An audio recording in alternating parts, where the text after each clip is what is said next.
দেখছিস? এই দেখ, এখান থেকে এতটুকু পার্ট পুরা পুড়ে গেছে, রানিং সব পুড়ে গেছে একেবারে।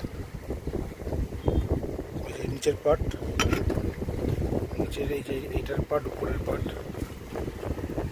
দেখ। নর্মাল যদি প্রবলেম হয় না, তাহলে একটু এখানেই প্রবলেমটা হয়। কিন্তু তুই যেটা বললি কালকেই হয়েছে, এরকম তো হওয়া উচিত না। এরপরে কয়েলটা তো কমপ্লিট হয়ে গেল।